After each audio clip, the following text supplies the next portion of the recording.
Hey there guys, it's Metro. Today we are back with my main man Cop, who's a little under the weather today, but we're dedicated to this, so we're going to get back to Shrine of the Storm, new player guide, Mythic plus Pugging, and this one's actually been recommended by a viewer, Pitbull1975, so we're going to get this out of the way for him, as he had a lot of questions about Shrine, and I think you probably have a lot of questions as well, right Cop?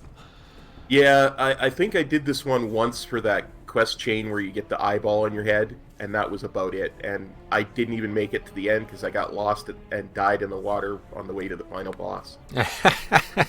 Okay, well that sounds about right. The funny part about this is we actually just came out here and Cop realized that there was a flight path here for the first time. Yeah. I noob. Well, that's why we're doing it. So let's get started here because this dungeon's got a lot of weird things going on in it. And yet another dungeon that's really going to synergize really poorly with the couple of fixes. Right out of the gate, you're going to see these Tide Sage Initiates. They're very low health mobs. Even on 0, they only have 100k health compared to that Templar who's there as well with 604k health. So yeah, about the 5 of them there is, but 6 of them is going to add up to the health pool of the Templar, meaning things like Sanguine, things like Busting, things like Explosive can cause a lot of havoc in these early rooms, but more so it's going to be even more problematic later in the dungeon. The main thing you'll notice though here is that these mobs actually run, which yeah, I'm not the biggest fan of. You might be able to tell that from the previous videos, but I mean, it certainly makes things harder. The reason I have some problems with this is because I don't feel like the game, when mobs used to run, like in the first 2 expansions especially, there was ways that you could deal with that, like ways you were expected to deal with that, and the dungeon was built around that. But now it just seems like it's there to just make it harder because these mobs are going to run. There's nothing really you can do here. I mean, you can pull them back into this hallway, I guess, but it's going to be a much bigger problem later on and in other dungeons too. But so anyway, yeah, let's go ahead and just we'll clear this out. You'll see here, this will be basically what you want to do. You want to try to get this pack without the Templar. You can actually skip the Templar, and in the past seasons, I would like to do this, especially in Season 2, because of just how reaping timing played out. I wanted to make sure we got a reap at an exact moment, and that was needed to skip the Templar. So basically, as long as he pats away, you can just run right by him. Something to think about here, though, is if you do skip them and the inevitable deaths that happen throughout the dungeon occur, and people have to run back, very likely that somebody's going to end up aggroing that Templar. So it's really not a problem if you fight him at all. We're going to do so now just so I can show you a little bit of his skill set. He's got about 3 abilities, and one of them is extremely important. It's basically, it's going to make everything around them, here it is, Protective Ore. It's going to make everything around them take about, I think it's like a 40% reduction. And then there's this Heaving Blow as well, which you need to dodge. And then there's the Tidal Surge. So there's a couple mechanics, things that you could interrupt as you see another buff on him. Damage done increased by 25%, haste increased by 25%. So basically this mob is just going to be like a buff. It's kind of like a Paladin, really, Templar, its name, and it's going to really augment the pack, that whatever pack it's in. The first time you encounter one, it's very benign. It's not really dangerous at all, unless it's bolstering. But later on, it's going to get a lot more complicated. So here we have another pack that used to be really devastating. In fact, this used to give busting and all the stuff that now has been removed from yellow mobs. It doesn't work that way anymore, luckily, but this pull here used to be an absolute nightmare, and I think it does still drop Sanguine, but other than that, it's just nothing really to worry about anymore. So you can actually split pull those from the yellows if you want. Easy enough as a Blood Decay. You can just Death Grip and then interrupt the other one, and they'll both come running here. But most people usually take this as a great opportunity to go pad mode, as they say, trying to get as much DPS in as possible. And as you see, the main mechanic they do is that Wash Away. That's actually another incredibly important mechanic that's going to come into play in a little bit. But let's talk a little bit about it now. Basically, it just puts a little blue swirl on the ground. You get hit by said blue squirrel, you take a good amount of frost damage, and you're going to get knocked back. And the knockback is actually probably going to end up being way more important than the damage, because there's a lot of very difficult to navigate situations coming up here. So you get hit by those into another pack, and that could absolutely ruin your run. But anyway, usually people will pull those yellows, not a big deal. At this point, you want to definitely try to isolate one of these mobs. Even though there's only one mob here, each of these mobs have a lot of dangerous casts, and the Spiritualist is another one. Anchor of Binding is something you probably don't need to worry about, just, dodge mechanic. But the main here is, you're probably not going to see it here, but it's a heal, all right? And this is a very, very, very dangerous heal. It's actually, I think it's called Mending Rapids, that's right. It looks similar to a monk ability, but it can be purged. It's basically, she casts it, and then she puts this insane hot on every single target in the pack.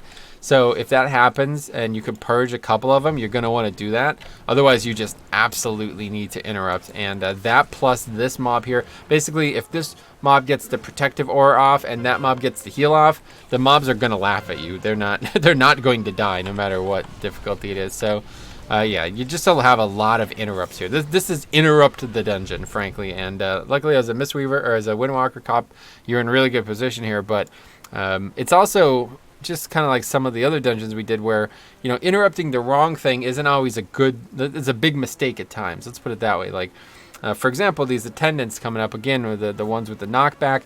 If you interrupt their cast, it might be a good idea, but it's a move, like you could just move from it. You know what I mean? The knockback is not actually dangerous. You can just move from it. Realistically, their actual rotational cast is far more dangerous, especially given some of the tank meta that we've seen in the last 2 seasons. They're going to get hit really hard on certain keys. So, these are the things you got to think about. When and what am I going to interrupt? And it has to happen. You can't not. Let's put it this way. This is a dungeon that if you come in with a 3-range DPS comp, you're probably not going to be able to. You might not even be able to finish the key, because the 2nd and 4th boss are so interrupt heavy that not having adequate interrupts, like you would need to have absolute perfect play to say, like, if you had like 3 bombkins, you know what I mean? Something with very long CDs on their interrupt. I don't know if you could even do the last boss, honestly. It would be very difficult. Now this pack here is another complicated one, and this is where people get a little fancy here with snapping. I'm not going to describe that in this video because I don't support it, and I don't really like its purpose at all, but it is basically going to just be a better version of Gorfiend's Grasp. If you really want to do it, you can. You can look into that on your own, but for me, it's easy. I just Gorfiends. You could also interrupt. So as you see, the wash away, it's not doing anything. I can just move. So instead, I'm going to interrupt the Water Blast instead, which is going to do much more damage to me as a tank. But yeah, obviously 2 casters in this pack. One of the main problems people run into all the time here is those 2 mobs are pretty close to that living current. I've actually had this happen to me a couple times recently as well. You'd be fighting these 2 casters, and you're already thinking ahead because these next packs are going to get really brutal, and you're kind of complacent. If you get knocked into that living current, you're going to be no longer complacent. You're going to be looking for a new group. Let's put it that way. You do not want to pull this mob by accident, and it happens all the time. So if there's any way you could circumvent it as a tank or group in general, you're going to want to do it, other than obviously just move from the mechanic. You want to, at least if somebody gets knocked back, they won't get knocked back into that. So fighting them like right here, right in front, is definitely a no-go. You don't ever want to fight them right where they stand because that's definitely going to aggro. Like I said, you'll want to pull them back up at least to the stairs, and that's easily done as a Death Knight because grip and ranged interrupt, but otherwise, you could use ring, any type of stun or anything just to prevent them from knocking people back. It's kind of your main goal. And it's the same thing here. We're going to have, I guess it's on teaming weeks that there's a Templar here, but a lot of people like to kind of, they like to fight a lot of trash in the corner here. I guess probably for the same reason as you see another Spiritualist on that side there. And if you aggro those mobs by accident somehow, I mean, you made a really big mistake if you did that, but either way, that's pretty bad. Aggroing extra trash in here is really, really bad because there's going to be a lot, just an absolute ton of casts that you're going to need to interrupt. So here we're actually seeing a perfect segue into this next pack. This is a really complicated pack because it's got those 2 casters and it's got a living current, which is probably one of the most dangerous mob types in here, if not the most dangerous besides the mini bosses. And as you see, the Templar has patrolled into it. Now that Templar is going to patrol between this pack and the next pack. We definitely do not want to fight it with either if we can avoid that. It's complicated to do, but it's worth it if you can get it to happen. That was probably the worst case scenario, though. We had to wait almost 20 seconds for that patrol. Now let's talk about the living current really quick. It doesn't do a lot, but it does one main thing, and it's going to be really, really, really bad. And there's not really any way most people could deal with it. Basically, it puts you in an absorb bubble. It throws you up in the air. stuns you, and then slams you out on the ground. You're going to take damage from the knock up in the air. You're going to take damage from the falling, okay? As a Death Knight, you have 3 different ways to deal with this mechanic, and you want to make sure you're using them if you're on, any dangerous fortified weak. All 3 of these abilities are going to negate at least half of the mechanic. Death's Advance is going to negate the knock-up portion, meaning you won't take fall damage. The Anti-Magic Shell is going to negate the magic stun, which means you're going to still get knocked up in the air, but you'll take fall damage, but you won't take the magic damage. And then Icebound Fortitude is also going to prevent the stun, so it means you're only going to take the fall damage, which is definitely, it's about 50-50 really. So what I like to do is I like to Death's Advance plus AMS in the first one, so I just take 0 damage, literally don't take any damage from the mechanic, and usually by the time the second one happens, if I don't have Icebound up, it doesn't really matter because the pack's dead. It doesn't have that much health compared to the attendants, and as long as people are ready for it, it usually dies pretty quick. But what I like to do here is I like to grip the far one and then taunt the current up here, fight him along the side. The main reason you want to do this is because range can actually line of sight this. There's multiple places you can line of sight it. A lot of people will use the stairs here, or they could take them over by the rocks and then use this part here. But as you see, AMS plus Death's Advance, I'm just down here, cops up in the air. And that's that. Mechanic avoided, you know what I mean? So it's really good as Death Knight. All 3 specs of Death Knight can do this. They all have these 3 spells. And yeah, it should be fine. So again, these water blasts are actually going to be low-key dangerous as hell. They're going to be much more dangerous than people think. And you really, if you're a damage dealer in this pack, you want to make sure you're interrupting those mobs. Because if you don't, your tank's probably going to get taken a ton of damage. And especially if he's not a Death Knight, or really, if he's not somebody who could deal with magic damage in general, he honestly, that might be the most dangerous pack in the game for him. So what we're also seeing here is the Templar extending exactly as we want him to, patrol-wise, so we get him without any concern whatsoever. And a lot of the times I like to pull him with these yellows. Not really a big thing, but, somebody usually ends up aggroing them anyway, so I've kind of just gotten in the habit of pulling them. They don't do anything, like I said, as long as it's not... I think Sanguine, they still do, but other than that, that's good. Now, here we go. This is another really complicated pack. It's got 2 Spiritualists, which are, again, the healing mobs, and it's got the Attendant, which is just the caster mob with the knockback. But the Spiritualists are, again, a very, very, very important target, because if they get the heal off, the mobs are probably going to out-heal your damage. And, if you have a Death Knight, or, if you have a Demon Hunter, something with, basically a Blood Elf, anything that could purge, you can get these mechanics off. It's not the end of the world. But if you fail to interrupt and fail to purge, you're probably just going to end up sitting here for another full 2 minutes, maybe 1 minute, depending on what level the key is. It's not a good thing. Let's put it that way. So this pack is actually 100% skippable, and I'm going to show you exactly how, okay? Basically, it's actually a little bit harder than it looks. So I'm putting a marker down at the very bottom of the stairs. You see that, Cop? Yep. Okay, so if you're to the right of that marker with respect to where we are now, you will aggro this pack. That's more important than it looks, because in order to get past the wall, you have to go right there. You know what I mean? So you're going to be very close to Skull if you're going to do this. So the way I like to do it is I like to make sure I like to aim right here. I put a purple marker right on that rock formation, okay? I like to land on the rock formation and then jump against the wall. As you see, very easy. I'm not anywhere too far right, and then just kind of run against the wall and go right by, okay? Now you can do, oh, well, Cop failed already, so let's go ahead and wipe and try that again, because this is going to be very, very, very important. If you fail this, you are probably, yeah, that's not good. So just die, jump off, and try it again. Get some practice in here, because if your group wants to do this and you fail it, you're going to be in a world of hurt. Let's put it that way. People are going to be very upset with you. Now it's Sorry, I went past the purple and got stuck in the wall. Yeah, perfect. So there you go. So practice that. We're going to get some practice here. Now, this is a pack that a lot of people just pull anymore, but I still like to skip it because there's easier count elsewhere. Let's put it that way. It's not as dangerous as I make it sound, but if you have good interrupts, it's really nothing at all compared to some of the later packs. But it's just the pug mentality, man. Nobody wants to interrupt, and everybody's going to burn their interrupt on like something stupid. They might not even, literally, you might miss both heals on both targets. So that's GG. So go ahead and try again. Land on purple and then just run into red. There you go. You skip purple, you're good. So just kind of smash your face into red until you're past the mechanic. There you go. You did it. So the boss is there, but let's go ahead and pull the trash because, like I said, a lot of times people pull this anyway. And let's give you a little bit of look at what it's like, because even on 0, it's going to be kind of difficult, especially with just 2 people. We're going to have to do a lot of interrupting and deal with a lot of mechanics. So also, you kind of want to make sure you get these yellows just to get them out of the way. Now, another thing about skipping this pack, okay, that's the first cast. I'll get that one. Yeah, there's the second one. Cop, get that one. Missed it. All right, good, got it. Okay, perfect. Anyway, so yeah, 2 casts there, kind of back to back. It's going to be a lot more dangerous, obviously, on a real key, and it could be very, very, very bad if you mess that up. Now, of course, if the Templar is here too, then you're in a little bit of a trouble, because you're probably going to have to wait for him to patrol at least back up the stairs. If he does, you want to let him get right about here. You'll be, obviously further up the stairs. Basically, when he's right there, you can pull him. Otherwise, if he's down the stairs at all, he has a risk of aggroing the yellows with them. I've seen that happen a time or two, and then he'll aggro the rest of the pack. Now, these yellows are also kind of a problem. You don't want to fight them with the boss. And again, certain fixes. Oh, I accidentally aggroed the boss, didn't I? No, maybe not. Yeah, I think I did. Well, that's fine. Let's jump off again, and we'll talk about the boss.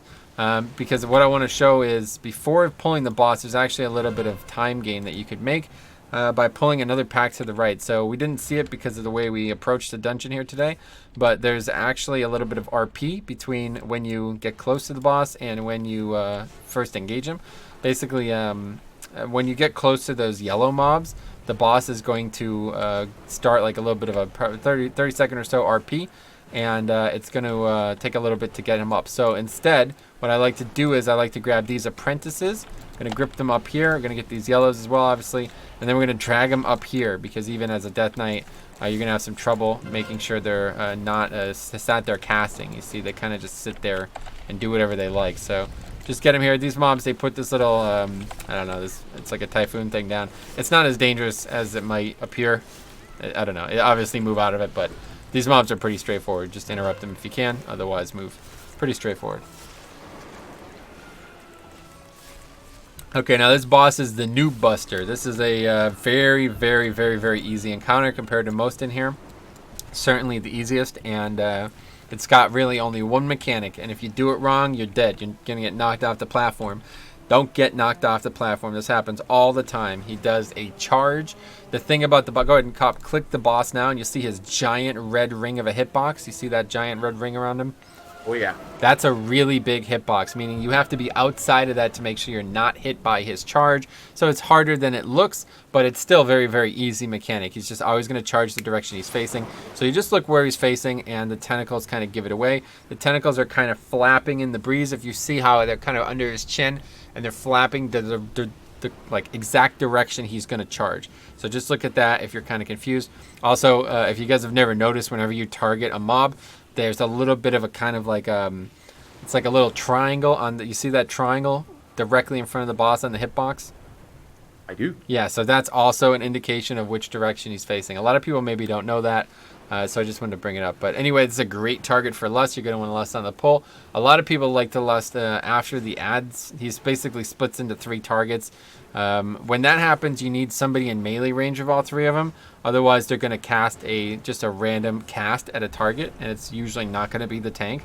So his actual melee attack does almost nothing compared to that. That cast is extremely dangerous. So you, especially Cop, as melee, you're going to just want to make sure that you're, like if there's 3 people, try to be at one by yourself effectively. Don't be standing next to another melee at one, unless you see the other 2 are already covered. Usually a tank will get 1, healer will get 1, and the DPS will get the 3rd.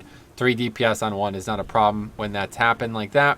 But obviously you want to try to burn 1. There's going to be 3. You want to get all 3. You don't want to have all 3 up for very long. Let's put it that way. So let's see the fight. There's some other mechanics, but frankly, I think they're so inconsequential, I won't even burden anybody with them. They're basically healer mechanics, and they don't really do anything. You'll see them here, and I'll just explain them when they happen. But for the most part, this fight is extremely straightforward. So Choking Brine is one of them.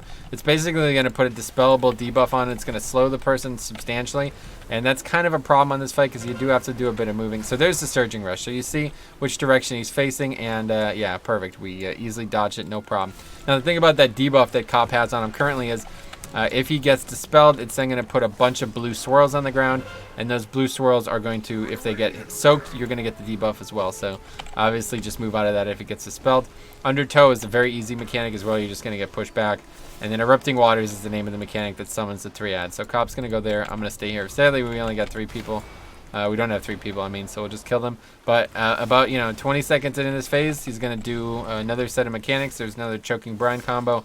And then also the charge is going to happen. Here we go, Surging Rush. So this is when it gets really complicated. Cop's actually already killed one, so that's good. And there you go, boom. Cop got hit, he would be dead, and that would be a battle res used there. So you got to be really, really, really, really ready for that, because if you get hit at that point, you will die for sure. And unless it's not, maybe like a really low key, you will die for sure there, and that's a battle res. And a lot of the times you're going to get knocked off as well. Now there's also these tentacles. They actually are just a mob, so you can literally just stun them and break them immediately. You could druid shift out of them. You could use freedom. There's dozens of ways to deal with them. Very, very, very easy mechanic on this fight. But the main thing, it's a noob buster fight, guys. If you get hit by that charge, you die. If you dodge the charge, there's 0 mechanics in the fight that you're going to have to worry about. So you just want to be careful. Like, it's really dangerous. Actually, maybe we should talk a little bit about why, because it happened so quick you probably didn't realize it. So let's put the markers down. I'm going to show you exactly what happened there. There was one at Skull. Okay, there was one at... this is a very common formation as well. I think it's random, but a lot of the times you see them in this exact formation. Okay, so there's 3 targets: Skull, Red, and Blue. All right, so and now the thing is, they don't always just go directly forward from where they are. A lot of the times they're going to turn. So for example, the mechanic happens, and probably the ideal situation would be to go, if from Skull it went to over here, okay, and Red it went to over here as well, okay, so then you can kind of AoE them down. And usually if that happens, then Blue is kind of going to go here, okay. That should be the easiest one to dodge. From Skull to the new Skull, and from Red to the new Red, means you can kind of just stay here. Kind of just look where all 3 are, and there should be a very wide swath of land that's not going to be covered. But it becomes problematic when they're all going in similar directions, in like across from each other. So again, the 3 colors are here, and they're all going to go kind of in like kind of 90 degrees from where they started. So the Red will go from Red over to here. This is a really common one. Blue, it's going to go from there to over there. And then Skull, it's going to go from there to like over here somewhere. Okay, this is another common one where the 2 are right next to each other and you can kind of cleave them down. But that's probably the most dangerous one, because you got them kind of crossing all through the middle. And at that point, you just got to be ready. You got to be looking around. You got to keep your head on a swivel. See all 3 of them, know exactly where is safe. And, if push comes to shove, just use an immunity. Just use a big defensive, so if you do get hit, you might survive. And make sure you're not near the edge. This happens all the time where somebody's here. Like, they'll be fighting Red right here, and then they don't see Blue coming through them, and they'll get knocked off the side here. You get knocked off the side. If you land on these rocks, you can get battle res. You get knocked off the side here. You're not coming back. Let's put it that way. So, no more battle resing. Okay. So that's the first boss. Straightforward encounter, really nothing to it. Now this is a really interesting trash pack again, especially on some of fixes. So stay back. I'm going to show you something that you should be able to do. It's difficult to pull off at times, but this should work 100% of the time.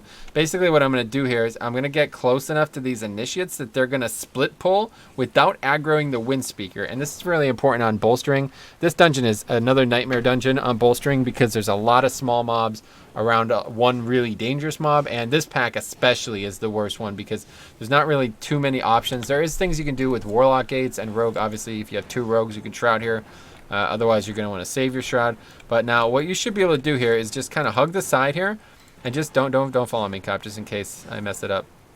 But yeah, I'm just going to hug the side here and kind of get right up to about here. And as you see, I failed it. So let me jump off and see if I could do it again. I have a lot of trouble replicating this at times, and I don't really know why, but that's what you should do. Unless they fixed it, that's how it should work. I've had it work that way every time. Basically, just hug the side there, and it should aggro only the 4 mobs and not the big mob. You're probably going to want to practice it yourself, regardless of me showing it to you. It's harder than it looks, and if you can get it 100%, which even I'm not able to do a lot of times, it's going to make a big difference in some weeks. Okay, so. Practice it at home. If you guys are here, come on normal, just try it. It's nothing special. But yeah, basically you just want to come on this rock here. And yeah, I successfully did it that time. So I think that the problem I did The last time was I was too close to the middle. Instead, I kind of ran around the edge of this rock, whatever this square pillar is. Instead, you kind of want to run to the left of the rock. But as you see, literally just non-elites killed them, and now you've isolated the pack. I think it'd probably be a lot easier to skip this too. Maybe with the rogue you can skip it just with distract, but it's not skippable just by running, as you see. So either way, you're probably going to want to pull this mob. In Season 3, they made it do a lot. They give a lot more count. And if you're going to skip other stuff in here, you're not going to be able to skip as much here. So this is the only real mechanic it has. It puts down this little AoE circle thingy that buffs anybody who's in it. So damage dealers like Cop, you're going to want to stand in that if you can. Gives a massive haste buff. Ideally, the tank will keep it close enough that the DPS can attack from it. But you obviously got to move her out of it because it's going to make her do a lot more damage. And then she does that Gale.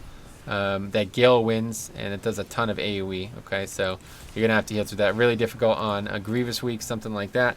But otherwise, yeah, just heal through it. It's not a big deal at all.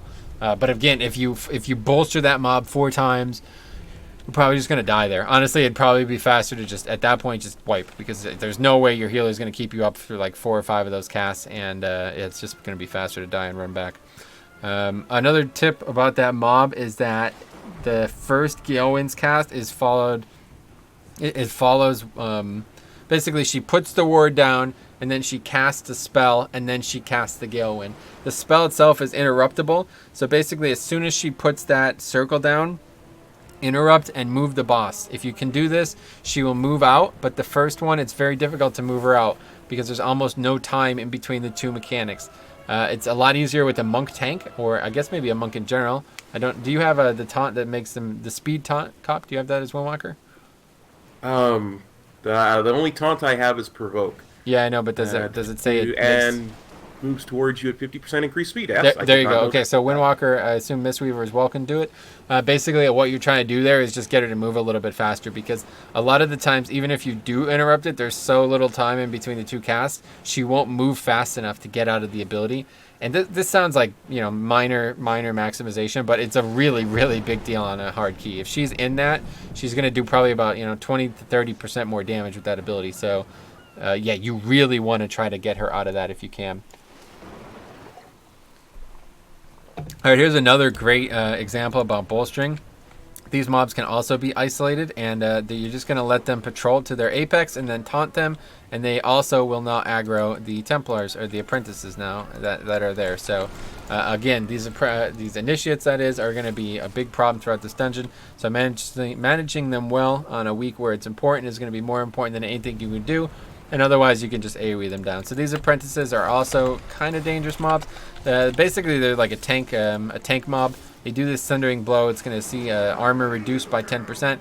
But this is really the problem, this Whirling Slam. It can be stunned. It's not a big deal. And they're also going to emulate the mechanics of the second boss that's coming up. But yeah, learn these mechanics now because it's going to be more important on the boss. But otherwise, I mean, even me, as long as you don't have multiple stacks of this armor thing or it's not getting too out of control, just stand in that mechanic. It's not really that dangerous. Let the DPS deal with it. But as a DPS, you're definitely going to want to get out of that. It does a lot of physical damage. Now this pack is a little eclectic. It's got kind of one of everything that we fought up into this point, and it can get pretty complicated because of that. Again, the attendant and the apprentice are going to need dedicated interrupts, and then the male. So basically, there's 2 different apprentices here. The Iron Hull male apprentice is going to do the big AoE that we just talked about, and then the other ones are going to be the casters. So let's take a look at what the pack. Don't do too much damage. Let's let them get a low cast off. Here's the big thing here is that mob is at range, so you're going to want to get it in, grip it in, especially. There's Wash Away on top of the frontal cleave, so you got to dodge 2 things at once. Whirling Slam on top of this Typhoon, dodge 2 things at once. This pack, like I said, is a little eclectic. It's got a little bit of everything, and it's not very dangerous, but it's something that you're going to want to be aware of mechanically, because you're going to, oftentimes, like you see, you're going to be dodging like 2 to 3 things at once, and that could be very difficult, especially as a tank, but it could be even worse as a melee DPS. As a ranged, easy, you just stand back, but yeah, that's it. So a little bit of a mechanically complicated pack, but not very dangerous. Now this next is another mini boss here, like we just saw in the previous one. It's got another rune mechanic it's going to do.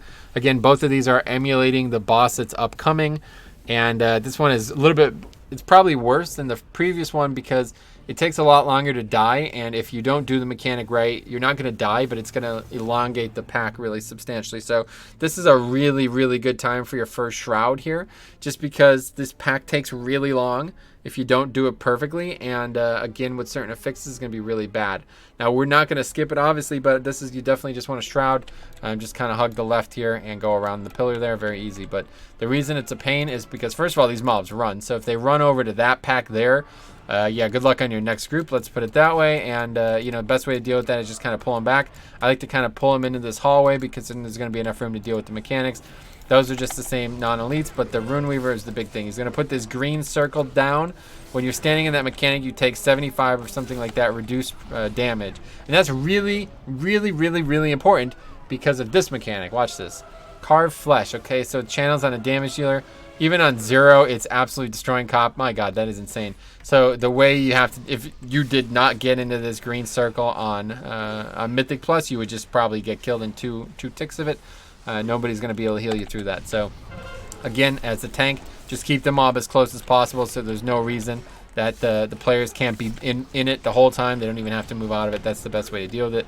But yeah, if you ever are fighting this pack and you get one shot, it's because you're not doing the mechanic properly. So just be aware. And that's why I say it's going to elongate the pack, because people die to this pack all the time just because they're not paying attention. Or another problem is the boss is in this thing. So it's a 75% reduced damage. So if that mini boss is in that circle, he also takes 75% reduced damage. So just keep that in mind. Wow. Yeah. Okay, so that hurt a lot. What's that?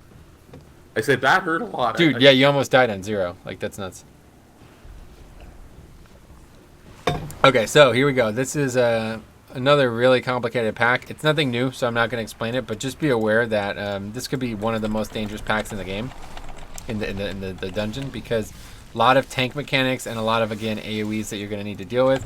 And especially on teaming, it gets a lot worse. Let's put it that way. In teaming, there's another one of those healer mobs. But as you see, basically 4 move out of this mechanics at once. So if anybody didn't move out of those 4 things, they're probably not gonna live. Let's put it that they're gonna die. They're gonna have 0 health. So just keep that in mind. Even as a tank, I I often overestimate my own self-sustain, and I'm like, dude, I'm blood DK. Watch me pimp. You know what I mean? And then I get crushed by that. So just be very careful. Here's another mini boss, and this one is also very skippable. The way people do it, and I'm going to show you here today. Cop, you're going to stand over its skull. Okay. I am going to pull the mob into this room, and then I'm going to die, and then you're going to run through. It's not going to work though because you're not a healer, but we're going to try it anyway. All right. So as soon as the mob gets to at the stairs right here, you see where I am currently. As soon as the mob gets to the stairs, you could run through, and then I will come back and die, quote unquote, and then you would res me. Basically, what you want to do as the healer, this only works for healer, by the way, because DPS won't be able to res, they'll be out of line of sight. You want to get to over there, basically, or anywhere in that area. You guys can figure it out yourself. It's not that complicated. Just get somebody over there and res. But yeah, we're just going to practice it, and then I think we'll probably kill the mob because I don't know if it'll be able to kill me. But either way, I'm going to run up here, and it's almost clear. Okay, you're good to go, Cop. Go ahead and go. Get to, yeah, so you ran a little maybe too early. But either way, that's how you would do it, okay? It's pretty straightforward. Easy as a rogue, too, if you have a rogue, so let's just kill it. Easy as a rogue, you can just run and vanish, and it's not too big of a deal. But as you see here, this mob is also doing a ton of damage. A very dangerous mob, so it's a good idea to skip it if you can deploy that 100%. The main thing it does here is a Shipbreaker Storm. This is actually line of sightable if you did Court of Stars in Legion. Very easy to line of sight it. Just hide behind one of these pillars. Normally you'd fight it on this bridge here, so you would just hide like this. And the other thing here is this magic debuff that's on Cop. It's dispellable. So if you're the healer, you need to get it off immediately. Otherwise, that is that. You die. You cannot survive that in any real key. It needs to be dispelled the second it goes out, pretty much like that. So Electrifying Storm. Nice thing is it's a magic, so if for some reason you have to solo this as a blood DK, you can easily just AMS it and then nothing happens. But as you see here, line of sighting the damage. I'm still taking damage from the dot, but not from the actual mechanic, and that's that. So yeah, pretty straightforward. Yeah, it's not actually that difficult. Just does a lot of damage. You have to line of sight, so it means you're going to take a little bit longer to kill it, and otherwise just on the healer pretty much. So yeah, good, decent idea to skip it on a hard week, and a little bit yeah, it's a little bit tricky though, so just be ready. Now, a lot of times people are combining these pulls here, and it depends a lot on the emissaries. Basically, fighting these 5 mobs together is just kind of like the previous pack. You know, it's not any more dangerous than that. So if you did the previous pack, no problem, then you should be able to do this too. So we're going to go ahead and do that. We're just going to combine here, nothing dangerous. So it's the same mobs that we've been fighting the whole time, and it's a really good opportunity to use CDs. Probably the last big CD pack you'll use before the boss. You definitely want to make sure you're ready for the boss, but again, it's just more of the same. So Cop actually backed into Initiate, so that would be an absolute disaster on bolstering. As you see, this is where things get really complicated with bolstering and other fixes that are similar to it, because there's a lot of non-elites here. There's probably, I think there's 6 packs total of non-elites, and a lot of them are very, very close to where you're going to fight. So you got to be ready for this.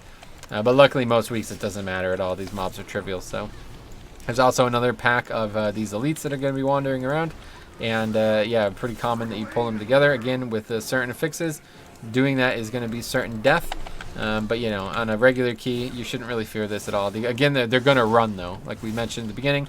Just make sure they don't run into even more mobs, and especially don't let them run into that pack. Now, a lot of times we're going to pull that pack just for count. It depends a lot on the week and you know, teaming, and now especially with the affixes, the emissaries. But I don't know exactly what it's going to look like in Season 4. Just be aware that that's nothing special over there. A lot of the times, before when I was talking about combining the pack, that patrol, it will patrol from one side to the other. It goes from that pack over there to the one to the left to the one to the right that we killed. So if it's on the left when you get here, just kill the left pack and skip the right pack. If it's on the right, kill the right pack and skip the left pack. But you probably, yeah, it's not a bad bet to pull these. Especially, let's put it this way, if you skip the pack that we were talking about before, the pack I was showing Cop how to skip with the little jump there, if you skip that, you're probably going to want to pull this pack just to make sure. There's a lot of trash that you can get at the end, but ironically, it's some of the most complicated trash. It's a very high volume trash, and it does have one dangerous mechanic each. So if you want to fight it, you can. But I think it's honestly easier to just fight these kind of smaller packs, and let's put it that way. It invites less mistakes. So now a lot of the times I'm going to pull them this way, so they run around the side here. It literally does not matter how you do anything here. It's completely, they're just not elites. Literally just kill them. And if it's bolstering, give your healer some time to drink and get everyone topped off each pack. If it's sanguine, keep them moving. Don't let them stand still. Don't let them run into other packs. That's it. Just kill. I'd like to kill 2 packs at a time. Yeah, it's pretty, nothing really special here.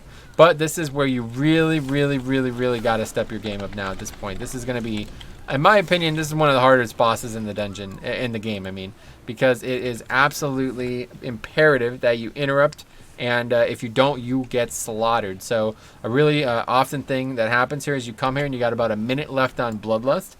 If that's the case, you're going to skip the boss. The boss can be reset easily, by the way. I'm just going to show you that now, just in case you pull him and you don't want to continue fighting him, or you pull him by accident. All he has to do is clear this outer ring, either of them, and they will reset. So watch, you'll see it here. As long as they get out of this inner ring, they instantly reset. See, clears the inner ring, reset. So very good. And you already see that debuff, Slicing Blast. So we'll talk about that again when we get there. But as you see, it's a stacking nature damage taken debuff. So really common to come here and pull this pack, so let's go ahead and do it. This has 4 mobs with it that don't really interact harshly with the mechanics in any way, but they have a shield. They basically have only 25k health on 0, but they have a massive absorb. So if you're a demon hunter or, you know, a blood elf in general, you're going to want to deal with that. And the main thing here is this ability here, this unending darkness. What are you doing, Cop? Just attack him. Yeah, so this unending darkness, it stacks up. Shadow damage increased by 10% per stack. So if you go, you know, 2 or 3 times without interrupting it, really bad. You're just going to get slaughtered. Now, I guess what was happening there was Cop had the other mechanic, the circle. It's really not dangerous at all. Don't even bother with it. Make sure you're killing that mob as fast as possible. That mechanic does almost nothing. So makes it look like you want to spread out. I mean, try, I guess, but doesn't really matter. Just make sure people are attacking that mob and killing it as fast as possible. Usually at that point, that 1 pack is all you need for Bloodlust. So let's get back and talk about Gale Caller Faye, who is going to be, she's going to be a brick wall for, I think, a lot of people. So basically, ideally, in my opinion at least, she would never get a single cast off. And that's it's harder than it sounds, because it happens often, first things first. And second problem here is that at one point, when you interrupt her, it causes another detriment. So I'm just going to go generally over the fight because I don't think a lot of the gross anatomy of the encounter is very important. All I will tell you here is that you need to interrupt on this boss. And if you fail to interrupt on this boss or you overlap interrupts constantly, you're just going to wipe here. There's no way any healer... Basically, if you never interrupted a single time, you would die probably 15 seconds into the fight. This fight is an interrupt boss. Literally, pretty much the only mechanic for DPS. So you're going to want to get this weak ore that I have here, and hopefully a lot of people have by now. Interrupt tracker weak ore. It's going to show you the CDs of everybody's interrupt. It's going to show you when they're available as well. And this is a no voice group here, really. So we're talking about doing this without any real communication. A lot of times people might say, I'm going to get first. The way I like to do it is me as a Blood DK, I always get the first one on any boss like this, like we talked about in the Underrot, because I have a ranged interrupt. I can guarantee that I will get it the second she starts casting. And this kind of just, it's kind of like alleviates any mental mistakes that might happen where the first one goes off and everybody panics and 4 people interrupt at once. Just get that out of their heads. Don't let them do that. Just get the first one out of the way as a tank before they're still popping their CDs when it happens. Let's put it that way. So, anyway, good. Do a countdown, 5 seconds, lust on 1, pot, pre-pot, and nuke the hell out of Gale Caller Faye. Don't do any intentional damage to Brother Ironhull. He is the easiest boss. Like, if it was just him, this would be a joke encounter. Gale Caller Faye, though, if it was just her, it would still be a very, very difficult encounter. It's the two of them together that make it complicated, though, because as you see, there's the runes from the previous mini bosses back on the encounter. The big blue rune, it's going to make her or anybody else get a massive haste increase. And the teal rune, the defense rune, it's going to make them take 75% less damage. Also, most importantly, it's going to clear any debuff you have on you. So every time you fail to interrupt, you get a stacking, I think it's 15% nature damage increase. So you fail to interrupt once, fail to interrupt twice, fail to interrupt third time, you're probably going to die because now that third hit is going to do 30% more damage, and it happens fast. I'm talking about every few seconds. So yeah, basically every single cast should be interrupted. Or ideally, if you can't do that, every other cast. So you get hit by one, but it wasn't buffed. Then the buff, you have it, but you interrupt the next one, and by the time the next cast goes off, the first buff is gone. That's kind of like the gist of the encounter. If you interrupt every other ability, you're in good shape. But the problem is, long story short, she gets a buff throughout the encounter, and she is going to, when she gets interrupted, she's going to spawn these tornadoes. Now, these things are a real problem. They do just as much damage as anything on the encounter if you get hit by them, and they can be pretty difficult to dodge because they're a little bit dangerous. Kind of similar to second boss in Eternal Palace, a tornado like that, where it kind of just really big, kind of complicates the encounter.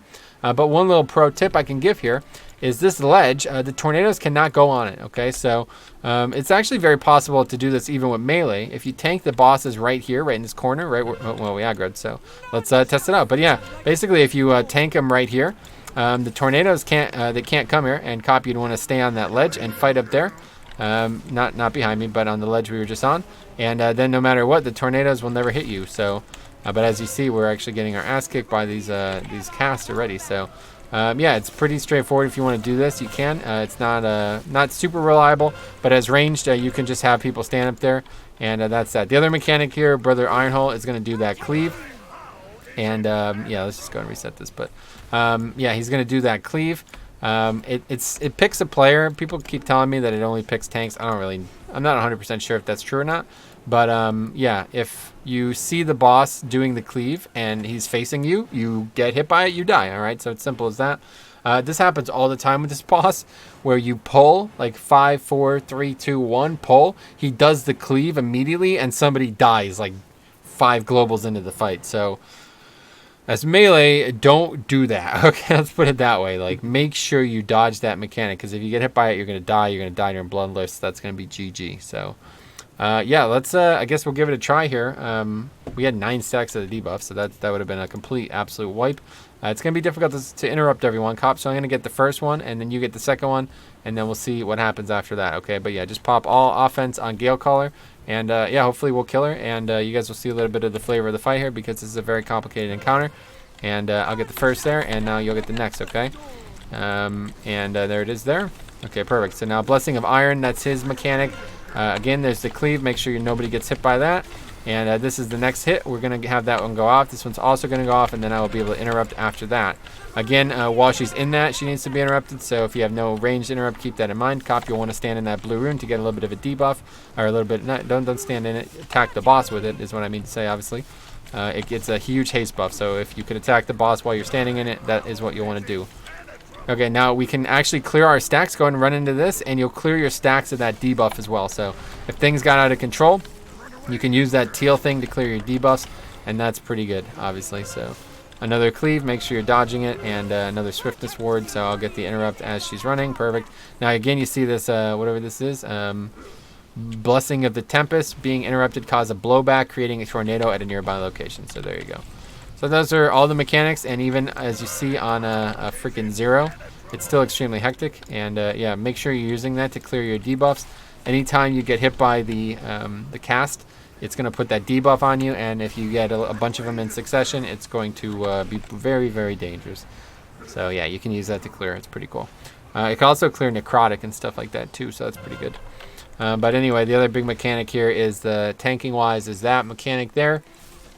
Basically, when he gets really he gets enlarged, he does a ton of damage. It basically does like a ton more damage. So you can kite if you want, but at this point, I don't even feel like it's needed. So that's it. That's a very complicated encounter. It's kind of just a strategically complicated encounter. It's really not that hard mechanically, and it's just a numerical thing, and it's just a strategic thing. So if the strategy is there, if you interrupt every single cast, that boss is not hard at all. But that's a boss that I really hate fighting on Tyrannical weeks. Really, I think this dungeon is much harder on Tyrannical weeks than it is on Fortified weeks, because the bosses are just such pains. So here's another mob that's kind of interesting. Basically, he's going to do this mechanic that he's going to slam the ground, and everybody, you'll see it here hopefully, I guess. It's not going to happen, I guess. There it is. Deep Smash is going to put these things under every single player. There's only 2 of us, but usually there'd be 5. You can actually kite this mob entirely. This is one of the few mobs in the game that still can be fully kited, like a Legion mob, where if the mob is not in melee range of somebody, he will not do his mechanic. So that's a pretty good idea there. If you can just keep thread on them and kite them around in circles, then you never have to deal with it, because that mechanic does do a lot of damage, and it's going to take a lot of effort out of the healing. So, but anyway, again, Unending Darkness, you need to make sure that's interrupted every single time as well. Just like the boss, if you get a couple casts off in a row, you are going to get killed by that mechanic. So, could also be gripped. The mob can be gripped to interrupt its cast, as you see. That's that Void Seed that I was talking about before. Really not dangerous. You can spread out if you want, but it doesn't really do anything. So. And again, 2 enforcers, like I said, I'll show you here. I can just keep thread on them and kite them. Rune weapon, get 2 blood boils, and then just run. You know what I mean? Obviously, if you have slow D&D, that's going to help, but don't even need it. They're not that fast. Stun them, knock them back, slow them, anything you got. And you see, as soon as they catch up to me, they try to do the mechanic. So that's what I'm trying to avoid. Just trying to keep them at range of me so they never do the mechanic. And ideally, they would be slowed, so the DPS isn't just chasing them around for 10 minutes, but... Anyway, it's not that big of a deal. If you fight them, just make sure both of them are doing it at the same time you're just moving, because it's always going to go under a player. And if you're in melee, there's going to be multiple players in the way, so you might run into somebody else's mechanic. Now here, these mobs transform this room into pretty much an anime, so it's a little scary at times. But you can actually pull them out. A lot of the times I like to pull them out. If you pull them out, the tentacles that are in that room don't actually, they won't be able to attack you. So it's a pretty decent idea. If you're really worried about this room, you can just pull them out, and you can just interrupt. They do have one major mechanic that you want to interrupt, something like drowning, Rip Void also, I guess, but Rip Mind or whatever. But yeah, it's really just kill the mobs. It's not really touch of the drown. That's it. If you interrupt that, that's going to be in the best interest of the group. And then, like I said, this is a safe bet. You can just pull them out. And then this room just doesn't do anything because it's all line of sight. But otherwise, these mobs can be stunned. We're going to fight these again coming up here in the future. But yeah, just stun them, interrupt them if you can. They just kind of lash this shadow damage. And again, it stacks. Damage taken increased by 54%. So this actually makes the whole room more dangerous. Could be a real problem for emissaries currently in Season 3. There's a Void Emissary right here, so the best way to do it is then pull them out this way instead, so you could still actually do damage to the Void Emissary while line of sighting the casts and not taking a ton of damage there, but that's it. Okay, so now up here is definitely the hardest trash in the game. I keep saying game, but what I mean is in the dungeon. And these first two mobs here, these cultists are gonna, when you fight them, they're gonna summon these giant tentacles who are absolutely, like, they're crazy. They do a ton of damage. And if somebody is not in melee range of them, they slap the ground for a ton of damage too. And that's pretty easy to be out of melee range of them because they spawn probably about 7 yards away from where the mobs are currently. So if you're not ready for them to spawn, yeah, you're going to just get killed by them. So they're going to slap immediately. So I would never pull this trash, honestly. I think even a death skip is better than pulling this trash. And that's saying a lot for me because it's just dead count, really. It takes a long time to kill. And the pack after it is no better. It's a pack of 5 casters.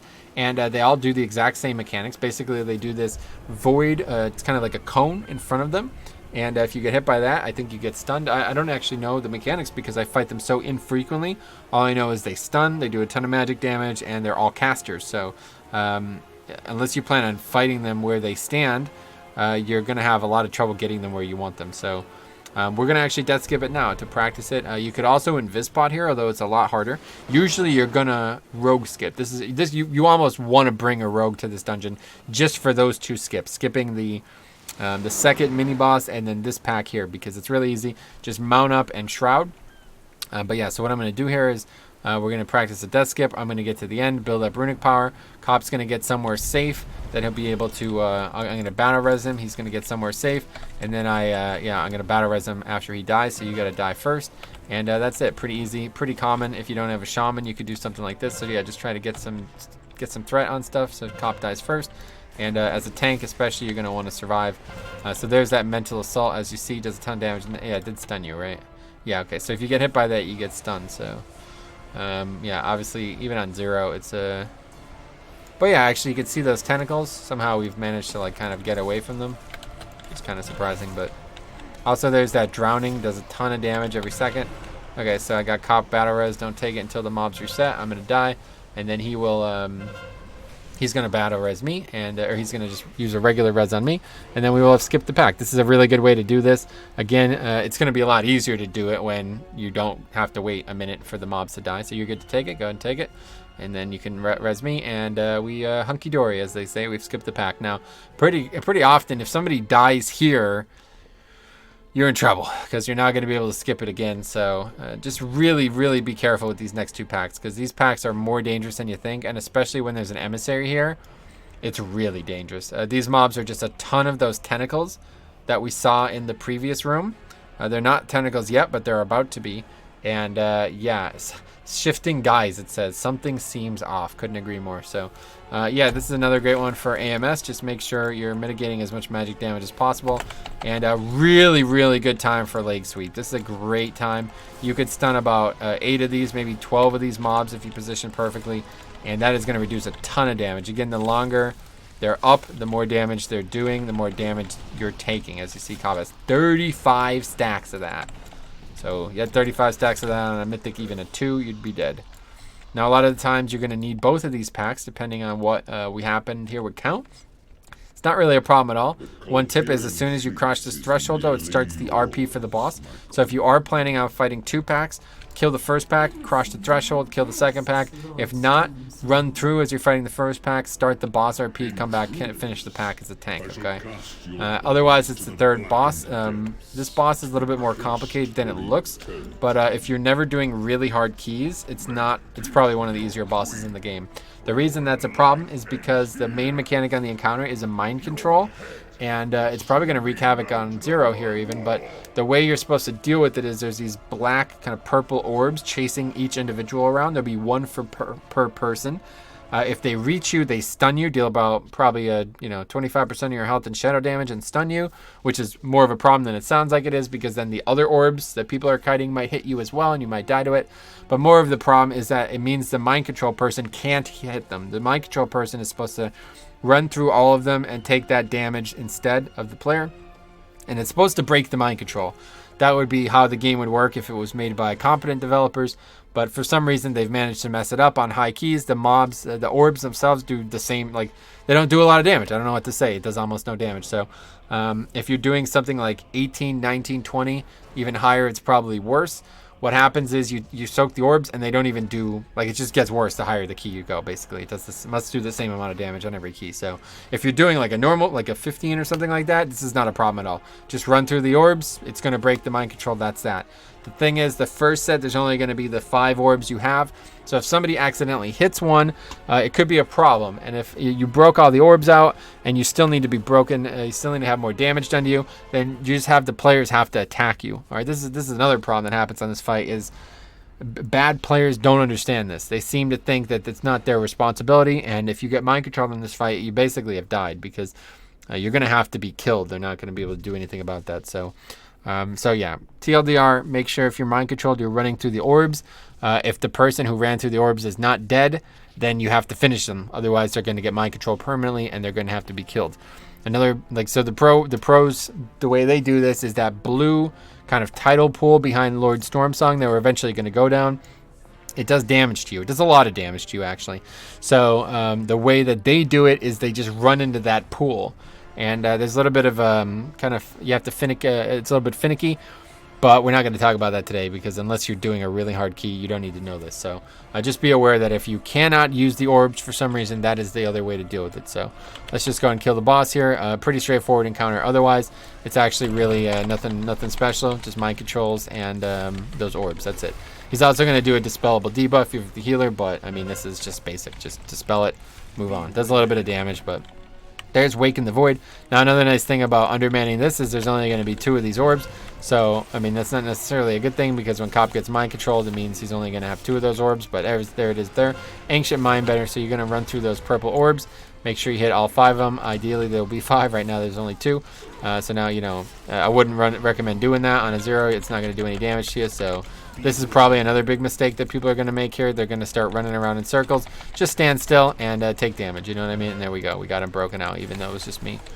And another thing here is a lot of the times they're going to overlap with another set of those orbs.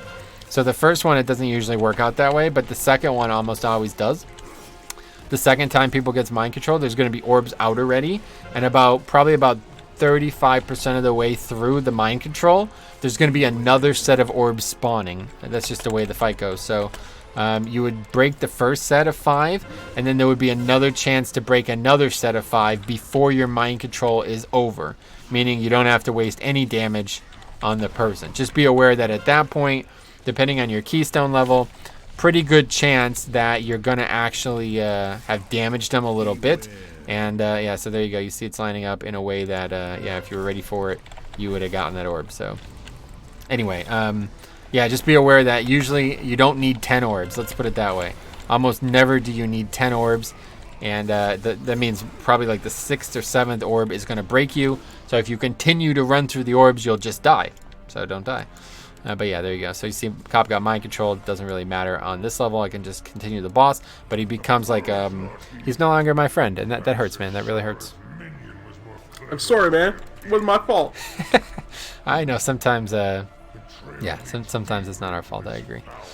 All right, so anyway, now it's time to go to the last boss, and this boss is famous for many reasons, but one of the reasons is this the little area leading up to it. Okay, so these jellyfish are actually very dangerous. They don't do a lot of damage, but they stun you, and if you get too close to them, that's going to be a problem. It's going to stun you for 6 seconds. So yeah, I've lost many a key because of these, honestly, and it's harder than it's easier than it looks to get hit by them. So just play it really safe. Make sure you don't get stunned by these. They don't do much damage, but they will really kill your time if you got a couple people getting hit by them. Now so again, these are the eels I was talking about before. They're going to do basically not much, but they're going to put this massive debuff on the tank. And when you got, a ton of them, you're going to get a ton of stacks of it. So what I'd really recommend is making sure you skip this first pack. And the way you do that, as you see, where's Cop? No. Okay, you swam right into them. All right, interesting choice. Anyway, yeah, so you want to not do that. You want to come up to the left there. I'll show him after we kill this pack.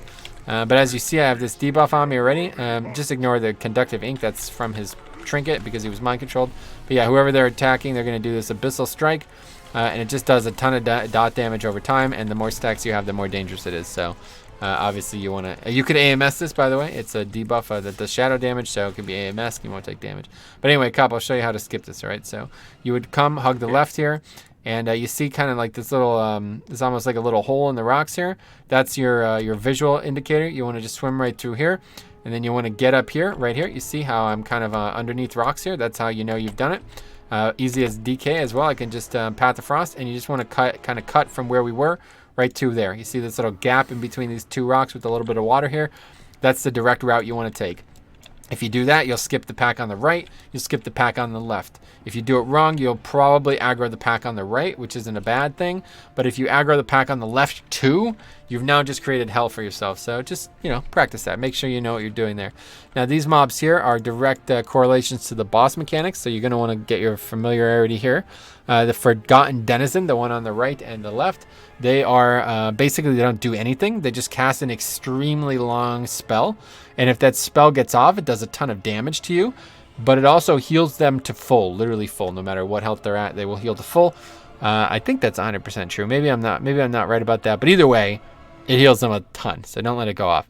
Now, this is why having interrupts is very, very important. Because when we do the encounter, you're going to see, but it's going to be paramount. If you don't do it right, you're never going to be able to kill the fight.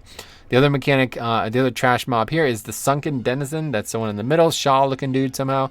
And it's just a tank guy. He just hits really, really, really hard, but he's slow as hell. Like, you can literally kite without even having to try. So what I like to do is I like to mark the skull. I go in guns blazing, as they say. I'll get the first interrupt, as it's an 8-second cast, so it's going to lock it out for a few seconds, and then it gives people time to get acclimated. Quickly burn down the first one, hopefully while DPS interrupts the other one. Otherwise, we're going to take some damage and waste some damage as well. And then after that, I'll kite. Now Cop's going to interrupt at the last second. That's perfect. He's going to finish off what's remaining, and that's it. Pretty easy. So, yeah, if you need to kite, go for it. Otherwise, if you're on a low key, you can not kite. It's up to you, perfectly up to you. Doesn't really matter. A lot of people like to wait until the last second interrupt there, like both of us just did. But again, as somebody who's constantly thinking about the mistakes others might make, I wouldn't necessarily recommend that. Even though it's the best way to maximize your CD of the interrupt, I don't think it's always the best way to do the encounter. So I wouldn't recommend it. I would interrupt as fast as possible just to make sure nobody let's put it this way. If you wait 7.5 seconds to interrupt that 8-second cast and 3 people interrupted it, well, you're wiped, right? So it's better to have somebody interrupted mad early and, kind of waste a little bit of their interrupt than to, then have 3 people interrupt the first cast and then wipe. So this fight is actually really straightforward. The problem is, as you see, his health pool is giant. And it's going to take a lot of damage to kill this boss because he's going to constantly make us leave. It's very similar to the Old Kingdom. Remember that dungeon, Cop? Yeah, on Connect. Yeah, that's the one. Last boss in there, almost identical to this boss strategically. He's going to separate us all from each other, and we're going to have to deal with mechanics. Only this time he's only going to separate the tank and the healer into one, and the 3 DPS into the other. Now, fun little fact, we did this with 5 tanks, and it is definitely based on roll. So if for some reason you're doing this with 5 tanks, you will all get sent to the one with the tank mob, and that thing is going to die really fast when you have 5 players attacking it. And then the other ones are just sat there. They're not doing anything because they have no targets to work on. So just in case you're ever doing this with 5 tanks, that's how it works. But yeah, if you're not, you're doing it with a normal group, the 3 DPS are going to get split up, and there's going to be one of those whatever the caster mobs that we just fought there. One's going to be there, and one's going to be over here. Okay, so you're going to have to decide which one you're attacking first. If people split up and they don't deal with them quickly, you're not going to be able to interrupt both of them. Since you only have 3 people, you're going to need 4 interrupts if you don't kill the first one before the second cast gets off. So basically what you'd want, ideally you'd have 2 ranged, or 2 melee and 1 ranged. The 2 melee would take red, or more so they would take the one closest to where they spawn. So if the boss is on red side of the room, you'll start with red. If the boss is on skull side of the room, you'll start with skull. They take the closest one, and the ranged gets the interrupt on the far one. And by the time the second interrupt is needed on the far one, the melee are over there, and whoever didn't interrupt first can get that.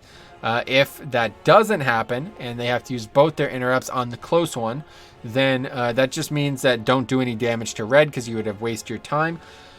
But the other problem on this fight is that one of the big strategy elements is that the healer gets this massive DPS buff, but every 10% of the DPS buff, he loses 10% of his health, something like that. So Yeah, it's a hell of a gamble. Let's put it this way. You're going to have 10% of your health by the end, 90% damage increase, I believe. So, yeah, you're going to be doing more damage than the damage healers by probably a lot. But if you take a single point in damage, you're going to get one shot. So there's a lot of unavoidable damage on this fight, and it's only unavoidable if you don't do it right, I mean to say. It is perfectly avoidable, but it's hard to avoid if you don't do the mechanics right. So if you're the healer and you don't know what you're doing with this, just dispel it. It's dispellable. I wouldn't recommend keeping it. If you know what you're doing, then you got to make sure that you have 2 interrupts downstairs, because what's going to happen very often is me and the healer are going to kill our ad at the same time as the second DPS ad is going to get its second cast off. Hopefully that's not too confusing. We'll kill our ad, say in 35 seconds, and then the cast is 2 8-second casts, so we'll basically get down there as the mob is finishing, right? You know what I mean? I don't know why I said 35 seconds. Obviously that's not the right time, but you know what I mean. We would get down here as the second cast is going off. Healer gets 1 shot. This happens all the time, and it's definitely, if you can avoid it, you should. But if it's between killing the tank mob faster or slower just to avoid it, then do that for sure. It's better to keep the healer's debuff on him and not have him get 1 shot because you don't have enough damage or interrupts downstairs than, I don't know, than the alternative, right? So the only other mechanic on the encounter is this giant purple circle. It's a silence, and it does a lot of damage if you're standing in it. The problem is you're not going to be able to really see it when you're in the other room, quote unquote, like when you're in the nightmare phase. And when that phase ends, you just come back into the reality phase. So if you're standing in that void zone thingy, you'll be silenced and you'll be taking some damage. Well, guess what? If you're the healer who's got the debuff and you come out into that, well, that's that. You're 1 shot, right? So, yeah, there's a lot to think about here. The main thing is that the boss's energy pool is what's important. There's also these small little ads that are going to walk towards the boss. You want to either, basically, you just want to prevent them from getting to him, which you can do by damaging them. You can do by slowing them and kiting the boss. That's really a viable strategy as well. But yeah, every time they get to him, they restore a little bit of his energy. The big thing here you'll notice is the boss already has 60 energy. So that means that you're only going to get a couple seconds on the boss before he transitions into the nightmare phase thing. So you do not want to lust on the pull here. This is a very important damage target. And you do not want to waste Bloodlust. If you use Bloodlust on the pull and CDs on the pull, yeah, you made a big mistake here because you're going to have a lot of downtime without Bloodlust up. So, yeah, maybe pop a minor CD on the pull, and then make sure you have a pot and big CDs for when the Bloodlust happens, which is after the first phase. So let's take a look at what it looks like. Cop, you'll get a chance to look at it. Just practice. I'm going to keep the boss by the red side. Okay, so just practice interrupting the red one. I don't know how long it's going to take for me to do my ad, but hopefully I'll come down, and by the time I'm down, the red ad will be dead. And then we'll go over to the skull together and finish it. All right, so that's what it would look like as a kind of a microcosm. If there was 5 players, most of the damage would be on the near one, and then they would switch to the other one, and then the tank and the healer, they would break theirs out, and then come and kind of save the group. So pretty common that somebody dies as well. If especially with the Grievous, it's a real problem. Grievous is a very difficult Grievous fight because obviously the people cannot be healed while they're separated. So there's that tentacle slap as well. You're going to want to dodge that. Another heavily avoidable mechanic, but if you get hit by it as a healer with the debuff, you get 1 shot, right? So very easily to dodge. So you just see the exact pattern. So there it is. Grasp with the Sunken City. So Cop, you're alone down there. Kill your thing. I'm going to kill my denizen. And just make sure you wait as long as possible to interrupt. And yeah, that's that. Hopefully by the time I've killed mine, we'll be downstairs and you won't need another interrupt. We'll see what happens. Okay, I'm done with mine. Good. Alright, I'll just interrupt this one then since it's almost time. And you also have this breath meter, which, I mean, if you're down here so long that you start to drown, then I'm not sure, maybe you're AFK or something, but... Okay, so this we're not going to be able to interrupt. Oh, actually we can, but we didn't do it. But yeah, that happens all the time where you get here with no interrupt because of a mistake or two. And yeah, it's just going to waste your damage, so just keep that in mind. Now another thing here is you have to actually interrupt. While you don't, the boss is absorbing a massive amount of damage. So if you're attacking the boss without interrupting it, then you're just wasting your own time. So don't lust until the boss is interrupted, but at this point is when you'd want to lust. And under most circumstances, if you have really good damage, you can kill him in this phase. You should have plenty of time, and again, you'll want to slow, use things like Ring of Peace. Just prevent that those mobs from getting to him if you can. And if you have really good damage, you can kill him in this phase. And that's the ideal goal. If you pull that off, you are really doing well. That's gonna save a lot of time, multiple minutes for sure. But as you see, the ads are eventually going to get to him, and he's just going to constantly gain energy. But yeah, it does look like we're actually going to be able to kill him before he goes down. So, of course, it's a 0. So, you know, what to expect, I don't know. But there you go. That's the fight. Usually, on like a tyrannical key, that's impossible. You're never going to do that. On a fortified key, it's very doable. You just have to use your CDs well. Very doable. So, but on a tyrannical key, you're usually going to see probably 4 of those transitions total. 4 of the main phase, 3 of the ad phase. That's usually what you'll see. And on a fortified week, you're probably going to see 2. And yeah, if you see 2, you're really good. If you see 3, it's not the end of the world. Killing ads twice is not the end of the world. Just be aware that the more times you kill ads, the more, you know, the fight's going to take like an extra minute each time. So that's it. What'd you think, man? That's a very intense dungeon. A lot of really neat ways to mess up.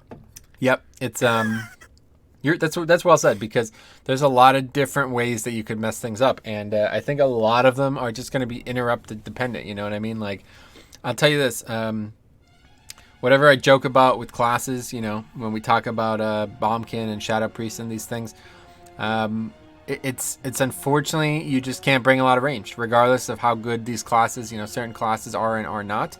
If you brought 3 melee, that's probably your best option here, because there's really no detriment to having more interrupts. It's just always a good thing in this dungeon. The more things you could interrupt, and the more coverage you have for interrupt mistakes, the better, because eventually somebody's going to make an interrupt mistake.